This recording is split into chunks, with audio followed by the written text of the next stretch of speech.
राजा हरिश्चंद्र का चरित्र। पक्षी कहते हैं, पहले की बात है, त्रेता युग में हरिश्चंद्र नाम से प्रसिद्ध एक राजऋषि रहते थे।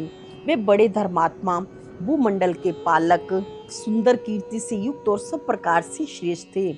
उनके राज्य काल में कभी अकाल नहीं पड़ा, किसी को रोग नहीं हुआ, मनुष्य की अकाल मृत्यु नहीं हुई और पूर्ववासियों की कभी अधर्म में रुचि नहीं हुई।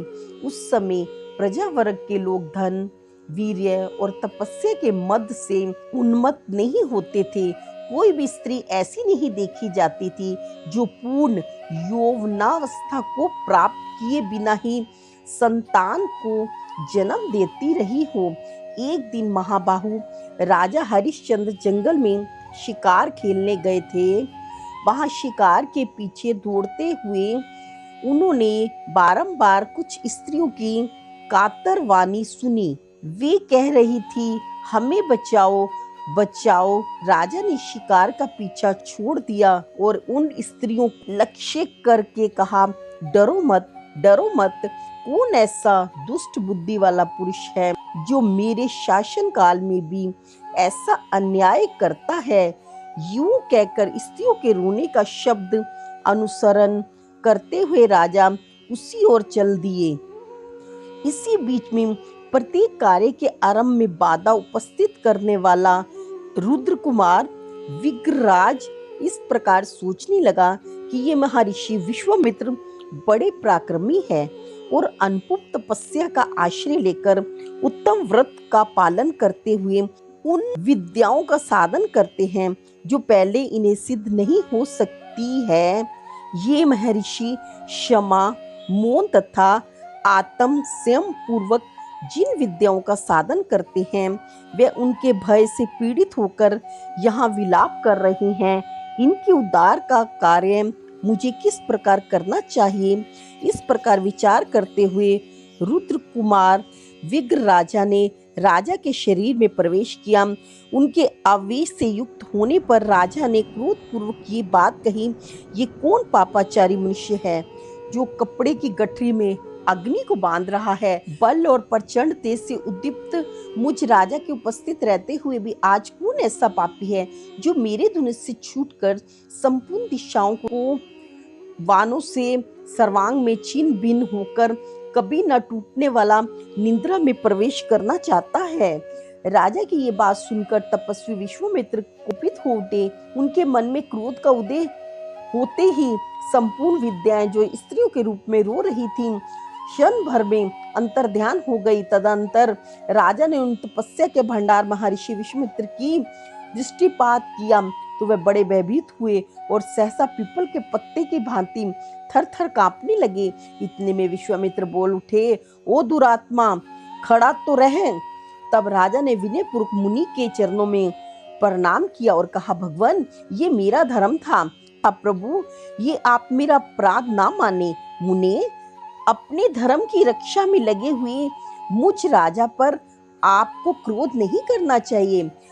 धर्मज्ञ राजा को तो ये उचित ही है कि वह धर्म शास्त्र के अनुसार दान दे, रक्षा करे और धनुष उठाकर युद्ध करे। विश्वामित्र बोले, राजन, यदि तुम्हें अधर्म का डर है तो शीघ्र बताओ, किसको दान देना चाहिए, किनकी रक्षा करनी चाहिए और किनके साथ युद्ध करना चाहिए। हरिश्चंद्र ने कहा, श्रेष्ठ ब्राह्मणों को तथा जिनकी जीविका नष्ट हो गई है ऐसा अन्य मनुष्यों को भी दान देना चाहिए। भयभीत प्राणियों की रक्षा करनी चाहिए। शत्रु के साथ सदा युद्ध करना चाहिए। विश्वामित्र बोले, यदि तुम राजा हो तो राज धर्म को भली भांति जानते हो। तो मैं प्रतिग्रह की इच्छा रखने वाला ब्राह्मण हूँ। मुझे इच्छा अनुसार दक्षिणा दो। पक्षीगण कहते हैं, महर्षि की ये बात सुनकर राजा ने अपना नया जन्म हुआ माना और प्रसन्नचित से कहा। हरिश्चंद्र बोले, भगवान, आपको मैं क्या दूं? आप निशंक होकर कहिए। यदि कोई दुर्लभ से दुर्लभ वस्तु हो उसे भी दी हुई समझे। विश्वामित्र ने कहा, वीरवर, तुम समुद्र, पर्वत, ग्राम, नगरों सहित ये सारी पृथ्वी मुझे दे दो। रथ, घोड़े, हाथी, कोठार और खजाने सहित सारा राज्य भी मुझे समर्पित कर दो। इसके अतिरिक्त भी जो कुछ तुम्हारे पास है वे मुझे दे दो। केवल अपनी स्त्री, पुत्र और शरीर को अपने पास रख लो, साथ ही अपने धर्म को भी तुम ही रखो, क्योंकि ये सदा कर्ता के ही साथ रहता है। परलोक में जाने पर भी वह साथ जाता है। मुनि का ये वचन सुनकर राजा ने प्रसन्न चित्त से तथास्तु कहा, हाथ जोड़कर उनकी आज्ञा स्वीकार की। उस समय उनके मुख पर शोक या चिंता का कोई चिन्ह दिखाई नहीं दिया। विश्वामित्र बोले, राजश्री, यदि तुमने अपना राज्य, पृथ्वी, सेना, धन आदि सर्वस्व मुझे समर्पित कर दिया, तो मुझे तपस्वी के इस राज्य में रहते किसका प्रभुत्व रहा? हरिश्चंद्र ने कहा, ब्राह्मण, मैंने जिस समय ये पृथ्वी दी है उसी समय आप मेरे स्वामी हो गए। फिर आपके इस पृथ्वी के राजा होने की तो बात ही क्या है? विश्वामित्र जी बोले, राजन, यदि तुमने ये सारी पृथ्वी मुझे दान कर दी है, तो जहां जहां मेरे प्रभुत्व है वहां से तुम्हें निकल जाना चाहिए। करदनी आदि समस्त आभूषणों का संग्रह यही छोड़कर तुम वल्कल का वस्त्र लपेट लो और अपनी पत्नी तथा पुत्र के साथ चले जाओ। बहुत अच्छा कहकर राजा हरिश्चंद्र अपनी पत्नी शैब्या तथा पुत्र रोहित को साथ ले वहां से जाने लगा। उस समय विश्वामित्र ने उनका मार्ग रोककर कहा, मुझे राज से यज्ञ की दक्षिणा दिए बिना ही तुम कहाँ जा रहे हो? हरिश्चंद्र बोले, भगवान, ये अकंटक राज्य है तो मैंने आपको दे ही दिया है। अब तो मेरे पास ये 3 शरीर ही शेष हैं। विश्वामित्र ने कहा, तो भी तुम्हें मुझे यज्ञ की दक्षिणा तो देनी ही चाहिए। विशेषतः ब्राह्मणों को कुछ देने की प्रतिज्ञा करके यदि ना दिया जाए तो ये प्रतिज्ञा उस व्यक्ति का नाश कर डालती है। राजन, राजसूय यज्ञ में ब्राह्मणों को जितने से संतोष हो उस यज्ञ की उतनी ही दक्षिणा देनी चाहिए। तुमने ही पहले प्रतिज्ञा की है, देने की घोषणा कर देने पर अवश्य देना चाहिए। आताताइयों से युद्ध करना चाहिए तथा आर्त जनों की रक्षा करनी चाहिए। हरिश्चंद्र बोले, भगवान, इस समय मेरे पास कुछ नहीं है, समय अनुसार अवश्य आपको दूंगा। विश्वामित्र ने कहा, राजन, इसके लिए मुझे कितने समय तक प्रतीक्षा करनी होगी, शीघ्र बताओ। हरिश्चंद्र बोले, ब्राह्मण, मैं 1 महीने में आपको दक्षिणा के लिए धन दूंगा। इस समय मेरे पास धन नहीं है, अतः मुझे जाने की आज्ञा दीजिए। विश्वामित्र ने कहा, नृपश्रेष्ठ, जाओ जाओ, अपने धर्म का पालन करो, तुम्हारा मार्ग कल्याण में हो। पक्षी कहते हैं, विश्वामित्र ने जब जाओ कहकर जाने की आज्ञा दी, तब राजा हरिश्चंद्र नगर से चले। उनके पीछे उनकी प्यारी पत्नी शैब्या भी चली, जो पैदल चलने के योग्य कदापि नहीं थी। रानी और राजकुमार सहित राजा हरिश्चंद्र को नगर से निकलते देख उनके अनुयायी सेवकगण तथा पूर्ववासी मनुष्य विलाप करने लगे, हा नाथ, हम पीड़ितों का आप क्यों परित्याग कर रहे हैं? राजन, आप धर्म में तत्पर रहने वाले तथा पूर्ववासियों पर कृपा करने वाले हैं। राजा श्री, यदि आप धर्म समझें तो हमें भी अपने साथ ले चलें।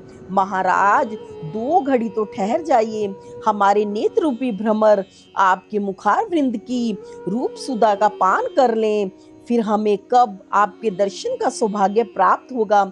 हाय, जिन महाराज के आगे आगे चलने पर पीछे से कितने ही राजा चला करते थे, आज उन्हीं के पीछे उनकी ये रानी अपने बालक पुत्र को गोद लेकर चल रही है। यात्रा के समय जिनके सेवक भी हाथियों पर बैठकर आगे जाते हैं, वे ही महाराज हरिश्चंद्र आज पैदल चल रहे हैं। हाँ राजन, मनोहर बोहें, चिकनी त्वचा, ऊंची नासिका से सुशोभित आपका सुकुमार मुख मार्ग में धूलि से दुष्कृत एवं क्लेश युक्त होकर ना जाने कैसी दशा को प्राप्त होगा। नृपश्रेष्ठ, ठहर जाइए, ठहर जाइए, यही अपने धर्म का पालन कीजिए। क्रूरता का परित्याग ही सबसे बड़ा धर्म है। विशेषतः क्षत्रियों के लिए तो यही सबसे उत्तम है। नाथ, अब हमें स्त्री पुत्र धन धान्य आदि से क्या लेना, ये सब छोड़कर हम लोग आपके साथ छाया की भांति रहेंगे। हाँ नाथ, हाँ महाराज, हाँ स्वामिन, आप हमें क्यों त्याग रहे हैं? जहाँ आप रहेंगे वहीं हम भी रहेंगे। जहाँ आप हैं वही सुख है, जहाँ आप हैं यही नगर है, और जहाँ हमारे महाराज आप हैं वही हमारे लिए स्वर्ग है। पूर्ववासियों की ये बातें सुनकर राजा हरिश्चंद्र शोक मगन हो गए। उन पर दया करने के लिए ही मार्ग में उस समय ठहर गए। विश्वामित्र ने देखा राजा का चित्त पूर्ववासियों के वचनों से व्याकुल हो उठा है। तब वह उनके पास जाकर पहुंचे और रोष तथा अमर्ष से आंखें फाड़ कर बोले, अरे तू तो बड़ा दुराचारी, झूठा, कपटपूर्ण बातें करने वाला है। धिक्कार है तुझे, जो मुझे राज्य देकर फिर उसे वापस ले लेना चाहता है। विश्वामित्र का ये कठोर वचन सुनकर राजा कांप उठे और जाता हूँ कहकर अपनी पत्नी का हाथ पकड़कर खींचते हुए शीघ्रता पूर्वक चले। राजा अपनी पत्नी को खींच रहे हैं। वे सुकुमारी अबला चलने के परिश्रम से थक व्याकुल हो रही थी, तो भी विश्वामित्र ने सहसा उसकी पीठ पर डंडे से प्रहार किया। महारानी को इस प्रकार मार खाते देखकर महाराज हरिश्चंद्र दुख से आतुर होकर केवल इतना ही कह सके, भगवान जाता हूँ। उनके मुख से तो कोई बात नहीं निकल सकी। उस समय परम दयालु 5 विश्वदेव आपस में इस प्रकार कहने लगे, ओह ये विश्वामित्र तो बड़ा पापी है, ना जाने किन लोकों में जाएगा। इसने यज्ञकर्ताओं में श्रेष्ठ इन महाराज को अपने राज्य से नीचे उतार दिया है। विश्व देवों की ये बात सुनकर विश्वामित्र को बड़ा रोष हुआ। उन्होंने उन सबको श्राप देते हुए कहा, तुम सब लोग मनुष्य हो जाओ। फिर उनकी विनय से प्रसन्न होकर उन महामुनि ने कहा, मनुष्य होने पर भी तुम्हें कोई संतान नहीं होगी, तुम विवाह भी नहीं करोगे, तुम्हारे मन में किसी के प्रति ईर्ष्या और द्वेष भी नहीं होगा, तुम पुनः काम क्रोध से मुक्त होकर देवत्व को प्राप्त कर लोगे। तदंतर वह विश्वदेव अपने अंश से कुरवंशियों के घर में अवतरण हुए। वे ही द्रौपदी के गर्भ से उत्पन्न 5 पांडव कुमार थे। महामुनि विश्वामित्र के श्राप से ही उनका विवाह नहीं हुआ।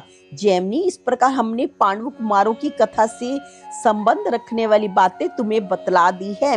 अब और क्या सुनना चाहते हो? जैमिनी बोले, आप लोगों ने क्रमशः मेरे प्रश्नों के उत्तर में ये सारी बातें बताई है।